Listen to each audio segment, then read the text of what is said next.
Bonjour, ce podcast s'adressera plus particulièrement à tous ceux qui sont dans une démarche d'éveil et de réveil.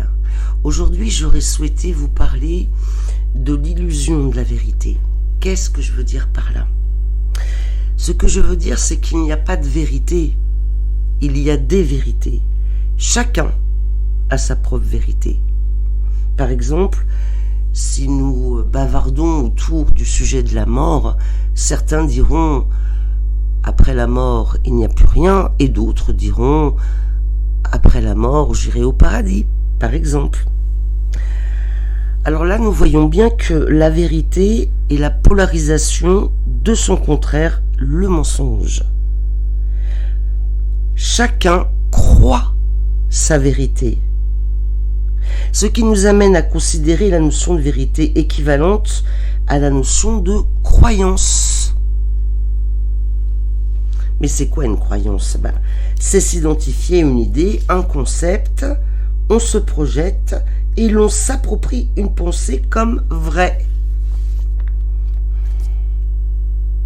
Mais la différence entre une réalité et une vérité, c'est que la vérité est une interprétation, une identification du sujet à une pensée qui varie selon son niveau de conscience, tout simplement, tandis que la réalité s'arrête à un fait observable et invariable. C'est un savoir et non plus une connaissance. Je vous donne un exemple. Quand le soleil se couche, il fait noir, c'est la nuit. Vous le savez.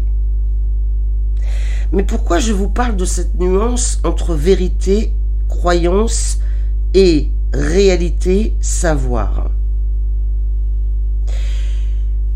Ce podcast s'adresse plus particulièrement à tous ceux qui ont entamé leur chemin vers ce qu'on appelle la complétude ou l'être intégral.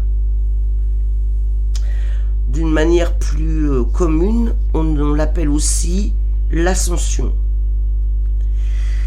Alors c'est ainsi que celui qui va entreprendre sa révolution humaine vers un élargissement de conscience ne peut ignorer cette nuance entre vérité et réalité, sous peine de s'élaborer lui-même dans un processus illusoire.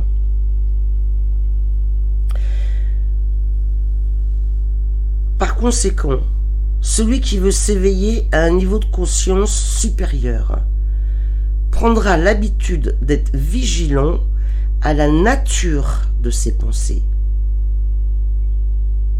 Viennent-elles d'une croyance ou d'un savoir ? Il prendra l'habitude de faire le tri afin de rejeter tout ce qui n'est pas lui, tout ce qui parasite son évolution de conscience. Exemple, des pensées comme « je n'y arriverai jamais ». Est-ce une réalité ou une croyance ? Cette pensée vient-elle de l'intelligence de mon esprit ou d'une programmation quelconque ?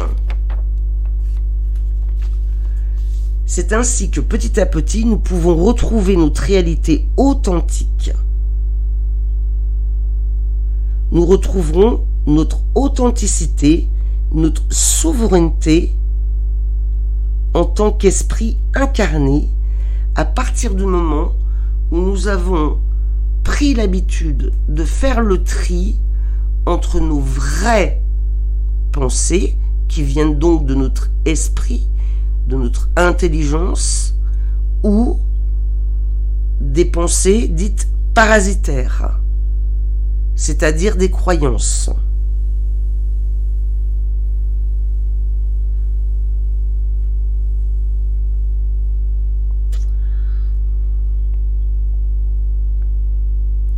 C'est ainsi que l'esprit prend sa place.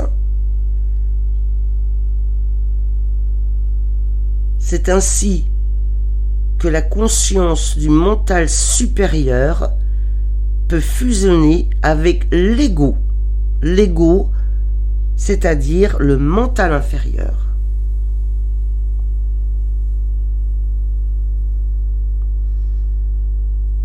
Dès que nous avons retrouvé l'intelligence de notre esprit, nous pouvons élargir encore cette conscience pour aller vers une conscience supramentale.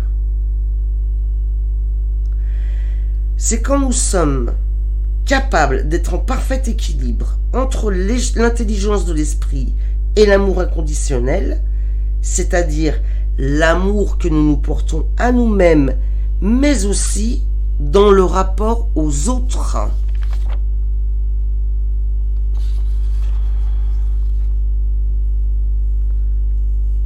C'est alors que nous devenons des êtres intégrales, que nous avons atteint notre complétude et le réveil.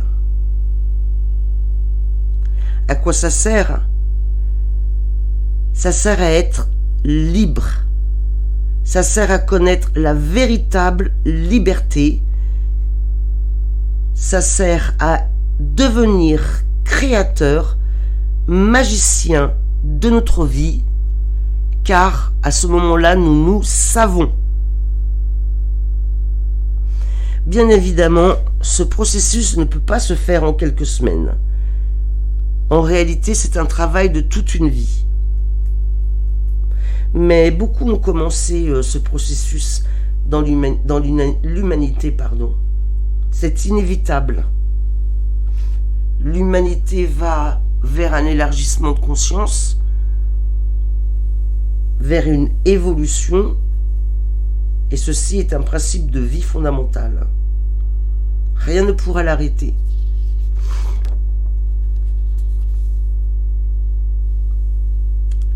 Cette évolution de conscience est propre à chacun. Nous ne sommes pas tous au même point, nous n'avons pas tous le même niveau de conscience, mais cela n'a aucune importance. À chacun son rythme. Mais comprenons bien que dans un futur indéterminé, toute l'humanité aura transmuté. La conscience planétaire sera beaucoup plus élargie. Nous serons alors capables d'élaborer de nouveaux paradigmes bien supérieurs à ce que nous vivons aujourd'hui sur Terre. Enfin, tout ceci est mon point de vue en examinant l'évolution de conscience naissante chez l'être humain sur cette Terre, malgré les apparences.